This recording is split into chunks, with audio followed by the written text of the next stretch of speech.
Hello, it's 10 a.m. on Wednesday, the 18th of March. You're tuned into our mid-morning newscast here on ARIRANG TV. Thanks for joining us on this rather gloomy spring day here in Seoul. I'm Mark Broome. Let's take a look at today's headlines. South Korea says any decision on the possible deployment of a US missile defense system called THAAD is its to make alone, amid growing outside pressure from China and the US. In a rare meeting, President Park Geun-hye calls on the leaders of Korea's rival political parties to get behind her drive to revive the sluggish Korean economy. Plus, South Korean businessmen with operations at the Kaesong Industrial Complex are meeting with some North Korean representatives to try and settle a debate over Pyongyang's planned wage hike. And we start with that wage tussle just north of the inter-Korean border. And taking matters into their own hands, a group of South Korean businessmen are at the Kaesong Industrial Complex as we speak to try and bring about a solution to this intensifying row. More than a dozen company heads crossed the border about an hour ago for talks with North Korea on the issue. Before departing, a representative of the South Korean companies blamed the anti-North Korea leaflet launches by South Korean activists for stirring up tensions and halting all inter-Korean talks. The trip comes after North Korea demanded last month a raise for its workers from a little over $70 to $74 a month and a revision of labor regulations. South Korea is calling on third parties to stay out of its domestic security affairs after China and the US made their feelings clear this week about where they stand on the possible deployment of a US missile defense system to the Korean peninsula. Our Son Jung-in reports. Just a day after China voiced concerns over the possible deployment of a THAAD missile defense system in South Korea, the United States said China doesn't have a say in the matter. Well, I find it curious that a third country would presume to make strong representations about a security system that has not been put in place and that is still a matter of theory. Chinese Assistant Minister of Foreign Affairs Lu Jianchao told reporters in Seoul on Monday that China hopes South Korea will consider Beijing's concerns before deploying the U.S.-led missile defense system. But following talks with senior South Korean officials in Seoul on Tuesday, U.S. Assistant Secretary of State Daniel Russell said that is purely for countering North Korean threats and that its deployment is up to South Korea. It is for the Republic of Korea to decide what measures it will take in its own alliance defense and when. South Korean Foreign Minister Yoon Byung-se echoed Russell's words while speaking to reporters, but added there were no official talks about that deployment. As for THAAD, there is currently no development. The government will consider all factors, including security, before reaching a decision that will maximize our national interest.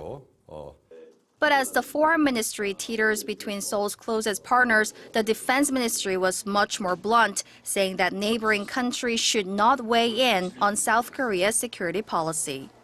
Son Jung-in, ARIRANG News. And in another diplomatic maneuver for South Korea this week, the question of whether to join a new China-led regional development bank. Signing on may mean more infrastructure deals for Korean firms, but it may come at the price of denting Seoul-Washington relations. Our Connie Kim reports. China aims to create a new financial order centered around Beijing with the Asian Infrastructure Investment Bank. Launched last year, it aims to provide project loans to developing nations and promote economic growth. But the U.S. opposes its establishment as it believes Beijing could use the bank for political purposes. During talks in Seoul on Tuesday, U.S. Assistant Secretary of State Daniel Russell conveyed Washington's concerns to senior South Korean officials and called on China to ensure transparency for the new financial institution. Those who take a cautious stance say South Korea joining the AIIB could be a stumbling block in strengthening the South Korea-U.S. alliance because it goes against the U.S.-led Asian Development Bank. Supporters of Korea becoming a founding member of the AIIB say it would be a win for Seoul economically and politically. Washington and Japan are the biggest shareholders in the Asian Development Bank, so Korea would have very little decision-making power. If South Korea joins the AIIB, Seoul will have a greater chance of participating in infrastructure projects for developing countries in Asia. Looking ahead, analysts also say Seoul's participation in the bank could help secure stabilization funds and capital for building infrastructure post-reunification. Pundits point out, however, that it's important for Seoul to expand its share in the AIIB to increase its decision-making role. With Korea mulling over whether to join the China-led Asian Infrastructure Investment Bank, experts here are calling for a diplomatic strategy that doesn't favor either Washington or Beijing, but that's in Korea's best national interest. Connie Kim, ARIRANG News.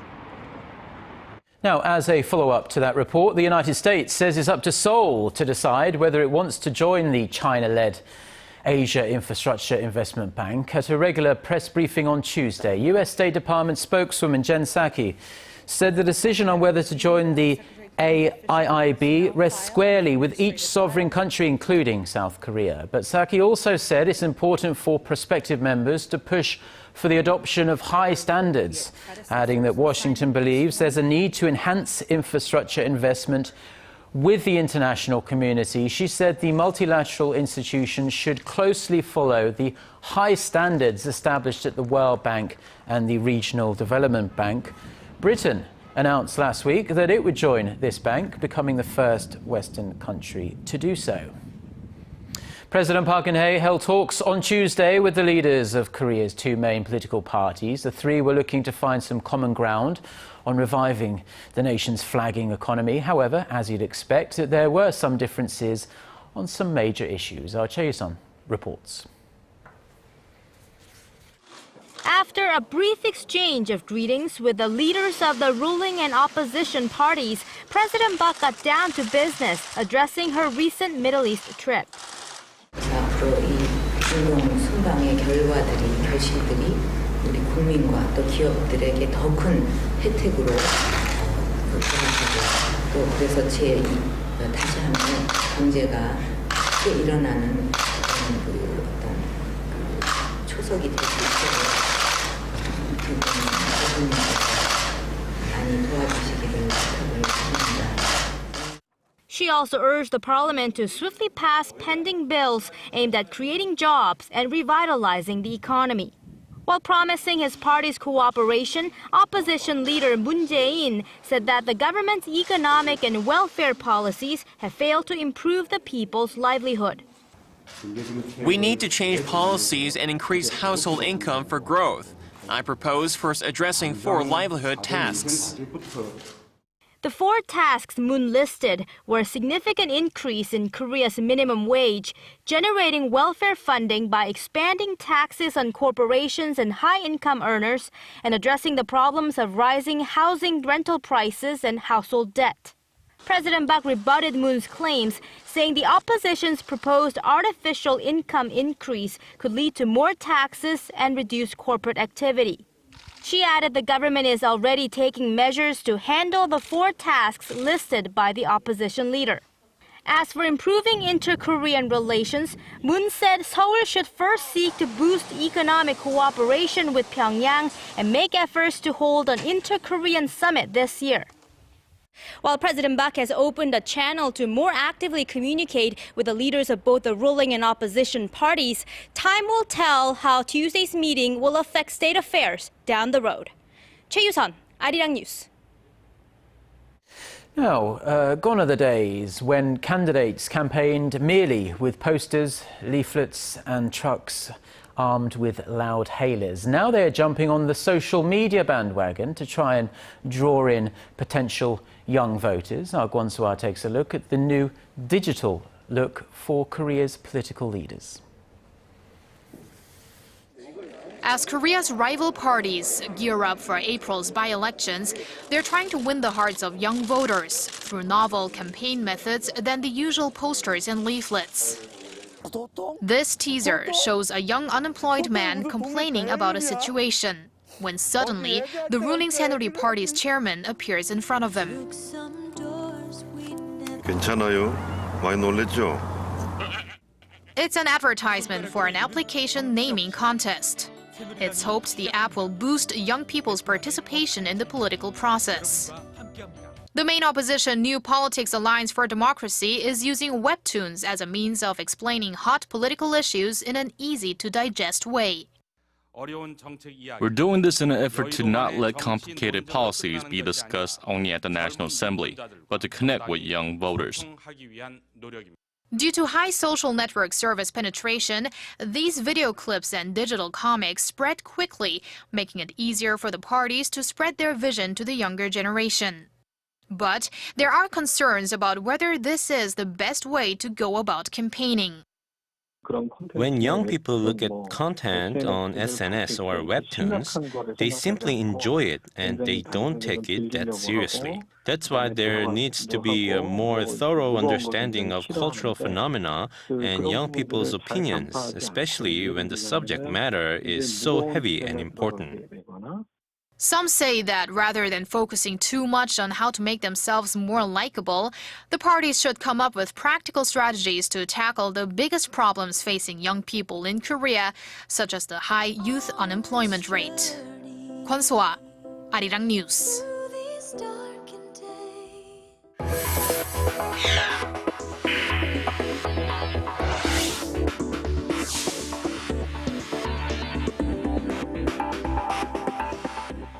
Now, the growth forecast for the Korean economy seems to be dimming with each and every report that comes out, with domestic consumption not recovering and indicators all pointing to a slowing economy. Korea is likely to log a sixth consecutive quarter of 0% range growth in the first 3 months of this year. Our Song Ji-son reports. It's barely managing to hover above zero. The Korean economy is likely to log another 0% range growth for a sixth straight quarter, inching closer to a 9-quarter record logged between 2011 and 2013. Oil prices may be cheap, but domestic consumption is not catching up, and real economic indicators are showing the telltale signs of a slowing economy. Mining and manufacturing production shrunk at the fastest rate in 6 years in January, and consumer inflation is also hovering at the 0% range for the third straight month. If the first quarter marks expansion of less than 1%, the Korean economy is likely to settle in the low 3% growth range for the whole of 2015. Foreign investment banks have already downwardly revised their outlook, with some predicting growth in the 2% range. Domestic research institutes are also reportedly ready to adjust their figures. After slashing the key interest rate to an all-time low of 1.75% last week, Korea's central bank also hinted that its 3.4% growth outlook will be downgraded in its next forecast in April. Song Ji-son, Arirang News. Now, the U.S. Federal Reserve is expected to clarify the timing of its first interest rate hike since 2006, when it wraps up its 2-day meeting on Wednesday local time. The U.S. is now the only country potentially going against the trend of global monetary easing. For more on the market speculation on the Fed's next move and its impact on the Korean economy, our Hwang Ji-hye reports. Investors broadly forecast that the U.S. Federal Reserve will signal on a rate rise in June by dropping the word patient from its official policy statement set to be released on Wednesday local time. Improving jobs data is stoking such expectations. There's been a very clear trend towards improvement. We saw that in the February payrolls that we received recently. So I think the odds are that they will remove patient from the statement, sort of indicating that they're within a couple of meetings of that initial rate hike. But the surging U.S. dollar that came on the back of such forecasts and the European Central Bank printing more euros is clouding the timing of a rate rise.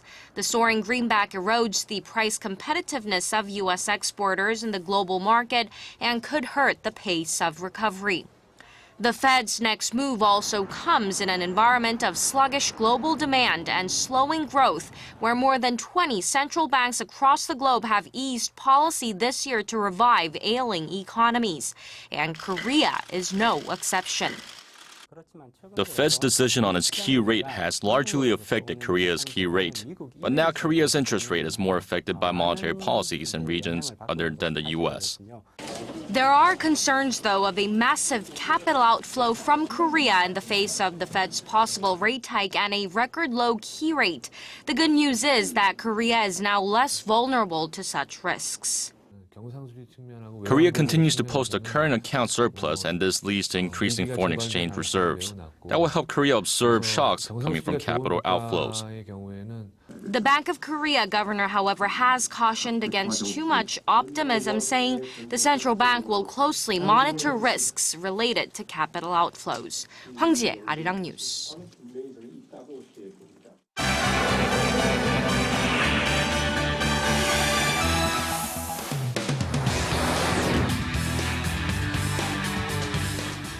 Now, millions of Israelis have cast their ballots, and now the world awaits. Will Benjamin Netanyahu clinch a fourth term and be on course to becoming Israel's longest-running prime minister? For the latest, we connect to Eunice Kim at the News Center. So, Eunice, the exit polls show the race is a virtual tie, but Mr. Netanyahu has already claimed victory for his Likud party. Yeah, that's right, Mark. It appears the very early victory speech comes as the Likud party is seen to be in a better position to produce a coalition government than Mr. Netanyahu's main rival, Isaac Herzog, and his Zionist Union party. But it bears repeating, this race is not over yet. Just a couple hours ago, euphoria had filled the main party headquarters in Tel Aviv, where Netanyahu told a roaring crowd against all odds a great victory for Likud. Opponents say they will wait for the final results, which is not expected for another several hours when daylight hits the country. Now, two exit polls had showed Likud and the center-left Zionist Union locked at 27 seats each. A third, Netanyahu's Likud, with one more seat with 28. Now, barring a simple majority of 61, the winning party will have to form a coalition government in the 120-member Knesset, Israel's parliament, before a prime minister is named, a process that could take several weeks. Now, emerging as the key issues in this race are less security issues as they were in the past and more to domestic issues related to the soaring cost of living and housing prices in Israel. Polls ahead of Tuesday's elections showed that 54-year-old Herzog was catching up, if not going ahead of Netanyahu's lead. He is a former minister of housing, welfare, and social services, hailing from Israel's powerful and wealthy political dynasty launched by his grandfather, who was a chief rabbi of Israel back in the 50s. Well, whatever the outcome, it's going to have huge implications, of course, for the Middle East. Let's swing over to Spain now, where scientists have apparently discovered the remains of the author who wrote the novel Don Quixote. Yeah, that's right. Miguel de Cervantes is also known as the Shakespeare of Spain, and the exact location of his remains had been a mystery after the convent his body had been buried in 1616 had undergone some extensive renovations. But scientists believe they have located it now, just ahead of the 400th anniversary of the author's death, which is due to be next year. Using radar technology, investigators mapped out more than 30 burial cavities, and a deep excavation of the 17th century convent turned up several remains. The lead investigator said DNA tests to verify the correlation likely will not be possible due to the decayed and fragmented nature of the remains, but he said historical, archaeological, and anthropological information and also a lack of discrepancies all point to some of those remains belonging to the storied and celebrated author, Mark. Quite the discovery there in Spain. Well, thank you very much, Eunice, and we'll see you back at noon. See you then.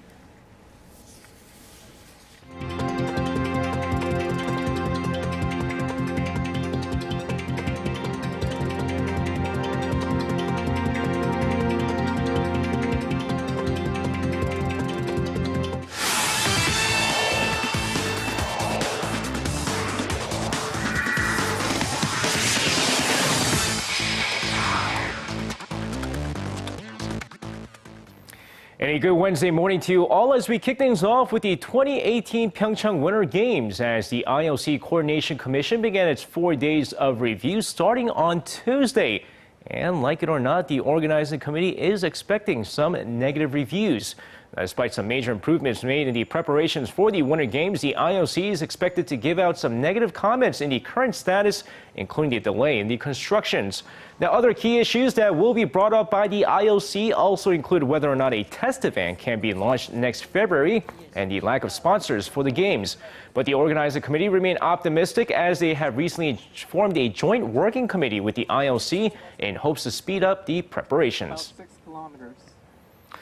Now, with Korean national football team head coach Uli Stilleke announcing his latest roster for the upcoming matches this month, nothing's a surprise anymore, which is why no one questioned his latest selections for the national team. Now, on Tuesday, the 61-year-old announced his latest roster and held a brief press conference, stating that the team needs to keep making changes in order to improve, as he added 2 new faces to the 23-man roster. Now, new additions include the 2 midfielders in Kim Eun-sun of the Suwon Samsung Blue Wings and Lee Jae-sung of the Jeonbuk Hyundai Motors. Meanwhile, the Cinderella pick from the Asian Cup, Lee Jung-hyuk, was selected once again as he hopes to continue his success with the national team. Now, another issue brought up by manager Uli Stilleke in the press conference was Chaduri's retirement match, which was set to be on March 31st against New Zealand. And now we can expect that to happen as he confirmed Chaduri's final match. Now, with the KFA scheduled to hold a special ceremony for Chaduri during halftime, manager Uli Stilleke stated that he will start the defender against New Zealand and take him out of the game with 2 to 3 minutes left until halftime so that he can get a huge ovation from the fans. The 61-year-old head coach made it clear it's not just a ceremonial selection and that the veteran deserves a chance to go out in style. Now, basketball fans here in the nation were blessed with a couple of exciting KBL playoff series this past week, and starting tonight, the playoff is going to be kicked up a notch. Now, with Game 1 of the best-of-5 round-of-4 playoff series between the Ulsan Mobis Phoebus and the Changwon LG Sakers tipping off later tonight, expect an intense matchup between the two teams. Well, it's because it's a repeat of last year's championship series where Mobis defeated LG in 6 games to claim their 5th title. But with LG playing a full 5-game series against the Goyang Orions in the first round, fatigue might be an issue against the well-rested Mobis team. And that's going to wrap it up for me. This has been SJ. Have a great rest of the day and see you guys again for your sports needs.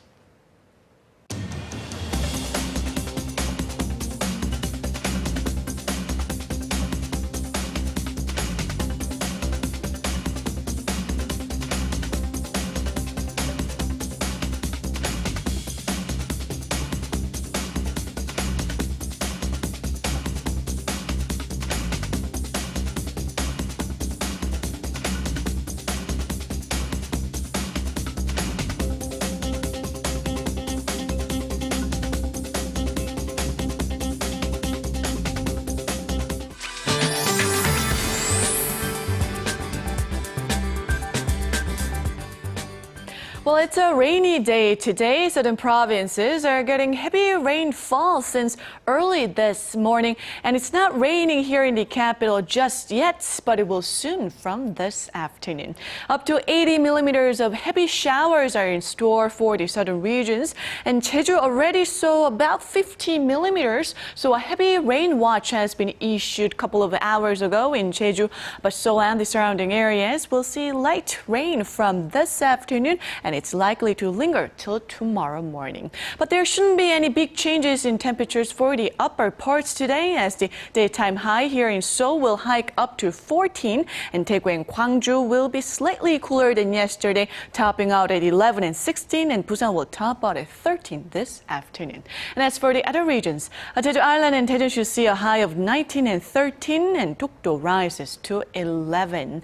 Things will get even warmer after today's rain shower. Readings will remain way above the averages till the week and into the weekend. Well, that's all for Korea, and here's the international weather for viewers around the world.